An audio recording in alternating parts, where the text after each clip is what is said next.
The Gospel of Thomas is probably the most famous non-canonical gospel. Everyone seems to know a little bit about it. They'll ask questions like, why is the Gospel of Thomas not in the New Testament?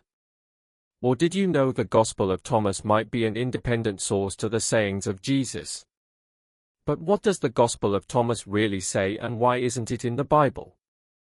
The Gospel of Thomas is preserved in its entirety in a single Coptic text from the Nag Hammadi library, a hoard of early Christian texts discovered in the mid-20th century. It appears in a few Greek fragments to the Coptic manuscript dates to the 4th century CE too, but it's probably a copy of an earlier Greek version that dates to the 2nd century. But some scholars have even posited a late 1st century date. Dating Thomas is actually really difficult because unlike the canonical Gospels of Matthew, Mark, Luke and John, the Gospel of Thomas is a sayings gospel.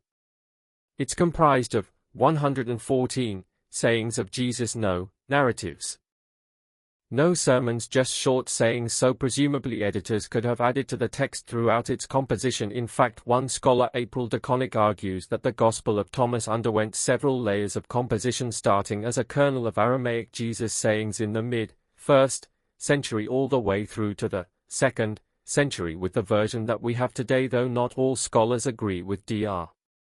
DeConnick. To make things simple and to avoid this debate, let's just say that the Gospel of Thomas probably was composed in Greek and dates probably between 135 CE and 200 CE, though with the added possibility that some sayings might date all the way back to the historical Jesus and some of them might have been in Aramaic. Now, a lot of people think of the Gospel of Thomas as a Gnostic gospel. In an earlier video I say why this assumption is a lot more complex than what you think. The Gospel of Thomas actually lacks a lot of Gnostic features. There is no mention of an evil demiurge. There's no mention of eons or archons like what we see in the Gospel of Judas. We just have a few sayings that sound esoteric, and the fact that the Gospel was packaged with other Gnostic Gospels like the Apocryphon of John. In actuality, a large portion of the Gospel of Thomas has parallels to the New Testament Gospels. However, these parallels are always a little bit different, which leads some scholars to believe that the Gospel of Thomas is an independent source to the sayings of Jesus. For example, Thomas verse 96 has close parallels to Matthew 13 verse 33. Jesus said, the kingdom of the Father is like a certain woman. She took a little leaven, concealed it in some dough, and made it into large loaves. Matthew, on the other hand, reads, he sent to them another parable. The kingdom heaven is like yeast that a woman took and mixed in with 3 measures of flour until all of it was leavened. So we obviously have parallel texts here, but there are enough differences between these two texts that make scholars think they are independent texts, maybe one of them more original than the other, but who's to say which one is more original? This question is actually really difficult to answer. Some scholars think that Thomas often contains the older version of these Jesus sayings because they are more simplistic than the canonical Gospels, which often have very embellished parables. A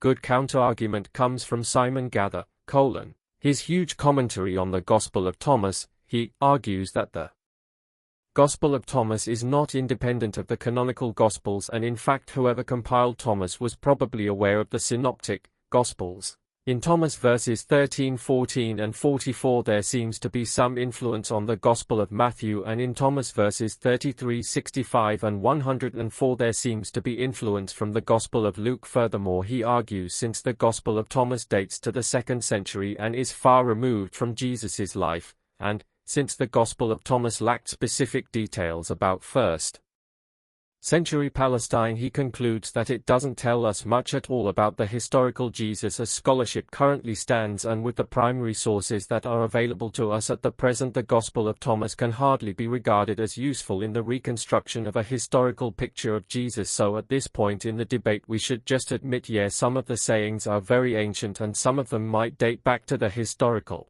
Jesus himself, but the nature of our sources just don't let us know for sure, and very smart people are on both sides of the debate. So finally, let's tackle this question of why the Gospel of Thomas is not in the New Testament. Some people would say, well, since there's so much overlap between the Synoptic Gospels and the Gospel of Thomas, why is it not in the fold? It seems to belong there. Now, the canonization of the New Testament is extremely complex, but there are a few factors that we can consider to help answer this question. First of all, there seems to have been a lot of resistance to have any more Gospels than just for we have evidence that the 4 Gospels circulated as a collection very early on, even before the broader canon started to develop. For example, Papyrus 45 of the Chester Beatty Papyri contains the 4 Gospels in the Book of Acts dating to about the 3rd century CE, so even while the Gospel of Thomas started to circulate, the 4 Gospel exclusive fan club was already starting to solidify. Moreover, there seems to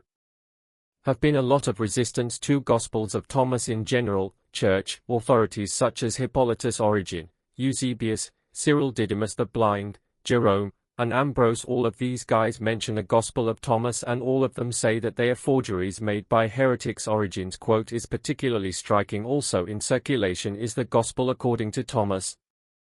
These come from those who set their hands to it, but the Church of God approves for alone. Now we can't be for sure if these guys are talking about the Gospel of Thomas that we have today. After all, there were several books called Thomas. We have the infancy Gospel of Thomas and we have the Book of Thomas the Contender, but this is evidence that there was significant pushback against any Gospel named Thomas. So these are 2 factors to consider if anyone asks why the Gospel of Thomas is not in the Bible. The 4 Gospel tradition was very early and very popular, and a lot of church authorities just rejected any Gospel of Thomas. But we should also consider that in many respects the canonization of the New Testament was an organic process. It wasn't all top-down decrees from church authorities. Certain books gained huge popular followings and circulated more widely. Matthew, for example, is known to be one of the more popular Gospels of early Christianity. We found the remnants of about a dozen manuscripts of Matthew that date to the 2nd and 3rd century, and 16 of the Gospel of John,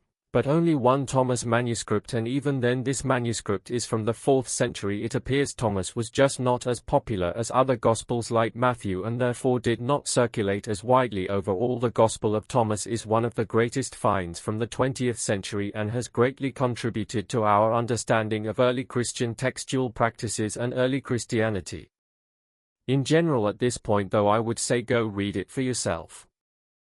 It's not that long and you might learn something new. As always, thanks for watching and subscribing, and I'll see you next time. Now this video was the latest in my series Varieties of Early Christianity, where I try to approach early Christianity from a different perspective.